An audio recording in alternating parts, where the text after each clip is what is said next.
ಎಲ್ಲರಿಗೂ ನಮಸ್ಕಾರ. ಇವತ್ತಿನ ಈ ಚರ್ಚೆಗೆ ಸ್ವಾಗತ.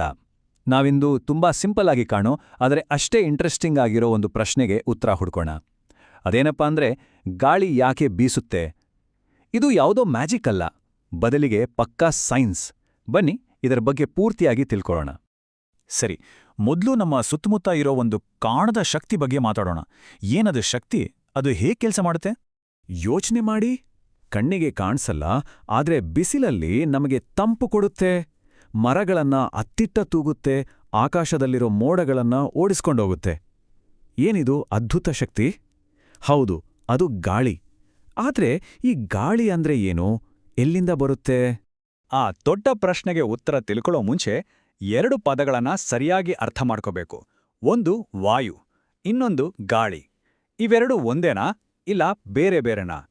ಖಂಡಿತವಾಗ್ಲೂ ವ್ಯತ್ಯಾಸ ಇದೆ. ಇದರ ವ್ಯತ್ಯಾಸ ತುಂಬಾನೇ ಸರಳ. ನಮ್ಮ ಸುತ್ತಲೂ ವಾಯು ಇದೆ ಅಲ್ವಾ? ಅದು ಹಾಗೆ ನಿಂತಿದ್ರೆ ಅದನ್ನ ವಾಯು ಅಂತ ಕರಿತೀವಿ. ಅದೇ ವಾಯು ಒಂದು ಕಡೆಯಿಂದ ಇನ್ನೊಂದು ಕಡೆಗೆ ಚಲಿಸೋಕೆ ಶುರು ಮಾಡಿದ್ರೆ ಅದನ್ನೇ ನಾವು ಗಾಳಿ ಅಂತ ಹೇಳೋದು. ಸೊ ಗಾಳಿ ಅಂದ್ರೆ ಚಲನೆಯಲ್ಲಿರೋ ವಾಯು, ಅಷ್ಟೇ ಸಿಂಪಲ್. ಹಾಗಾದ್ರೆ ಈ ವಾಯು ಅಂದ್ರೆ ಏನು? ನೋಡಿ, ನಮ್ಮ ಕಣ್ಣಿಗೆ ಕಾಣಿಸ್ದೇ ಇದ್ರೂ ನಮ್ಮ ಸುತ್ತ ಒಂದು ವಸ್ತು ತುಂಬಿಕೊಂಡಿದೆ, ಅದೇ ವಾಯು. ನಾವೇನು ಖಾಲಿ ಜಾಗ ಅಂತ ಅನ್ಕೋತೀವೋ ಅದು ಖಾಲಿ ಅಲ್ಲ. ಈಗ ಒಂದು ಬಲೂನ್ಗೆ ಗಾಳಿ ಊದಿದಾಗ ಏನಾಗುತ್ತೆ? ಅದ್ರೊಳಗೆ ವಾಯು ತುಂಬಿಕೊಂಡು ಅದು ದೊಡ್ಡದಾಗುತ್ತೆ. ಅಂದ್ರೆ ವಾಯು ಅನ್ನೋದು ಜಾಗವನ್ನ ಆಕ್ರಮಿಸ್ಕೊಳ್ಳುತ್ತೆ ಅಂತ ಅರ್ಥ. ವಾಯುವಿಗೆ ಇನ್ನೂ ಕೆಲವು ಇಂಟ್ರೆಸ್ಟಿಂಗ್ ಗುಣಗಳಿವೆ. ಅದು ಜಾಗ ತುಂಬುತ್ತೆ ಅನ್ನೋದು ಈಗಾಗಲೇ ಗೊತ್ತಾಯ್ತು, ಆದ್ರೆ ಅದಕ್ಕೆ ತೂಕನೂ ಇದೆ. ನಂಬೋಕ್ಕಾಗಲ್ಲ ಅಲ್ವಾ? ಹೌದು, ಖಾಲಿ ಬಲೂನ್ಗೂ ಗಾಳಿ ತುಂಬಿದ ಬಲೂನ್ಗೂ ತೂಕ ಮಾಡಿದ್ರೆ ಗಾಳಿ ತುಂಬಿದ ಬಲೂನ್ನೇ ಸ್ವಲ್ಪ ಜಾಸ್ತಿ ತೂಕ ಇಡುತ್ತೆ. ಅಷ್ಟೇ ಅಲ್ಲ, ಅದು ನಮ್ಮ ಮೇಲೆ ಎಲ್ಲಾ ಕಡೆಯಿಂದ ಒತ್ತಡವನ್ನೂ ಹಾಕ್ತಾ ಇರುತ್ತೆ. ಈ ಗುಣಗಳೇ ವಾಯುವನ್ನ ಒಂದು ನಿಜವಾದ ವಸ್ತುವನ್ನಾಗಿ ಮಾಡುತ್ತೆ. ಓಕೆ, ಈ ಕಣ್ಣಿಗೆ ಕಾಣದ ವಾಯು ನಿಜವಾಗ್ಲೂ ಯಾವುದರಿಂದ ಆಗಿದೆ? ಅದರೊಳಗಡೆ ಏನೆಲ್ಲ ಇದೆ? ಬನ್ನಿ ಮುಂದಿನ ಭಾಗದಲ್ಲಿ ನೋಡೋಣ. ಈ ಚಾರ್ಟ್ ನೋಡಿ, ಇದು ನಿಜಕ್ಕೂ ಆಶ್ಚರ್ಯಕರವಾಗಿದೆ.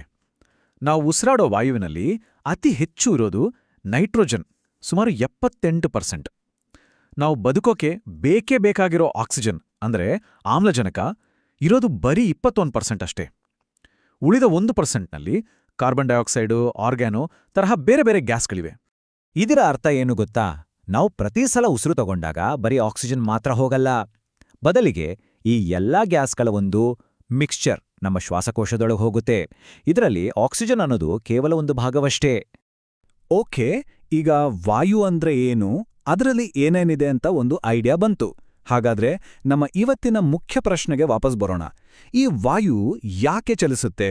ಯಾಕೆ ಗಾಳಿ ಬೀಸುತ್ತೆ? ಇದಕ್ಕೆಲ್ಲ ಮೂಲ ಕಾರಣ ನಮ್ಮ ಸೂರ್ಯನೇ. ಸೂರ್ಯನ ಬಿಸಿಲು ಭೂಮಿಯ ಎಲ್ಲಾ ಕಡೆ ಒಂದೇ ಸಮಾನಾಗಿ ಬೀಳಲ್ಲ. ಇದರಿಂದ ಏನಾಗುತ್ತೆ ಅಂದ್ರೆ, ಭೂಮಿಯ ಕೆಲವು ಜಾಗಗಳು ಹೆಚ್ಚು ಬಿಸಿಯಾಗ್ತವೆ, ಇನ್ನು ಕೆಲವು ಜಾಗಗಳು ತಂಪಾಗೇ ಇರ್ತವೆ.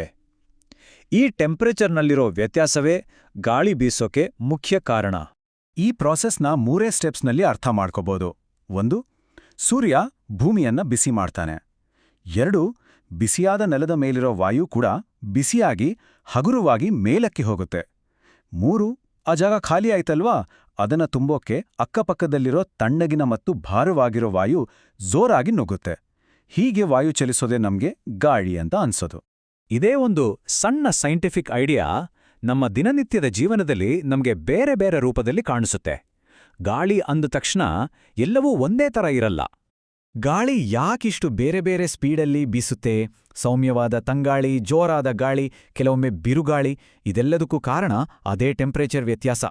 ಬಿಸಿ ಮತ್ತೆ ತಣ್ಣಗಿರೋ ಜಾಗಗಳ ನಡುವಿನ ಟೆಂಪರೇಚರ್ ಗ್ಯಾಪ್ ಎಷ್ಟು ಜಾಸ್ತಿ ಇರುತ್ತೋ ತಣ್ಣನೆ ಗಾಳಿ ಅಷ್ಟೇ ಜೋರಾಗಿ ಬಿಸಿ ಜಾಗದ ಕಡೆ ನುಗ್ಗುತ್ತೆ. ಇದಕ್ಕೆ ಒಂದು ಬೆಸ್ಟ್ ಉದಾಹರಣೆ ಅಂದರೆ ಸಮುದ್ರ ತೀರ. ಬೀಚ್ ಹತ್ರ ಹೋದ್ರೆ ಇದನ್ನ ಖಂಡಿತ ಫೀಲ್ ಮಾಡಿರ್ತಾರೆ. ಹಗಲು ಹೊತ್ತು ನೆಲವು ನೀರಿಗಿಂತ ಬೇಗ ಬಿಸಿಯಾಗತ್ತೆ. ಆಗ ನೆಲದ ಮೇಲಿನ ಬಿಸಿ ವಾಯು ಮೇಲೆ ಹೋದಾಗ ಸಮುದ್ರದ ಮೇಲಿರೋ ತಣ್ಣನ ಗಾಳಿ ನೆಲದ ಕಡೆಗೆ ಬೀಸುತ್ತೆ. ಇದನ್ನೇ ಕಡಲ್ಗಾಳಿ ಅನ್ನೋದು. ರಾತ್ರಿ ಟೈಮಲ್ಲಿ ಪೂರ್ತಿ ಉಲ್ಟಾ ಆಗತ್ತೆ. ನೆಲವು ನೀರಿಗಿಂತ ಬೇಗ ತಣ್ಣಗಾಗ್ಬಿಡುತ್ತೆ. ಆಗ ಸಮುದ್ರದ ಮೇಲಿನ ವಾಯು ಹೆಚ್ಚು ಬೆಚ್ಚಗಿರುತ್ತೆ. ಅದು ಮೇಲೆ ಹೋದಾಗ ನೆಲದ ಮೇಲಿರುವ ತಂಪಾದ ಗಾಳಿ ಸಮುದ್ರದ ಕಡೆಗೆ ಬೀಸುತ್ತೆ. ಇದನ್ನ ನೆಲಗಾಳಿ ಅಂತ ಕರೀತಾರೆ. ಹಾಗಾದ್ರೆ ಇವತ್ತು ತಿಳ್ಕೊಂಡಿದ್ನ ಒಂದ್ಸರಿ ಕ್ವಿಕ್ ಆಗಿ ನೋಡೋಣ ಅಲ್ವಾ? ಗಾಳಿ ಬೀಸೋದು ಯಾವುದೋ ಪವಾಡ ಅಲ್ಲ, ಬದಲಿಗೆ ಅದೊಂದು ಸುಂದರವಾದ ವೈಜ್ಞಾನಿಕ ಪ್ರಕ್ರಿಯೆ. ಮುಖ್ಯವಾಗಿ ನೆನಪಿಟ್ಕೊಳ್ಬೇಕಾದ ವಿಷಯಗಳು ಅಂದ್ರೆ, ವಾಯು ಅನ್ನೋದು ನಮ್ಮ ಸುತ್ತ ಇರೋ ಗ್ಯಾಸ್ಗಳ ಒಂದು ಮಿಕ್ಸ್ಚರ್. ಚಲಿಸುವ ವಾಯುವೇ ಗಾಳಿ.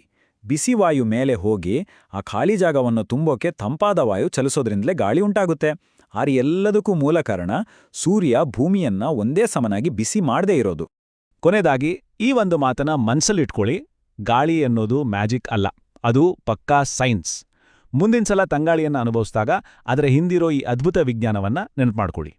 ಈ ಮಾಹಿತಿ ಇಷ್ಟ ಆಗಿದ್ರೆ ದಯವಿಟ್ಟು ಲೈಕ್ ಮಾಡಿ, ಶೇರ್ ಮಾಡಿ ಮತ್ತು ಮುಂದಿನ ವಿಡಿಯೋಗಳಿಗಾಗಿ ಸಬ್ಸ್ಕ್ರೈಬ್ ಮಾಡಿ, ಬೆಲ್ ಐಕಾನ್ ಒತ್ತಿ. ಮುಂದಿನ ಬಾರಿ ಮತ್ತೊಂದು ಇಂಟ್ರೆಸ್ಟಿಂಗ್ ವಿಷಯದೊಂದಿಗೆ ಭೇಟಿಯಾಗೋಣ.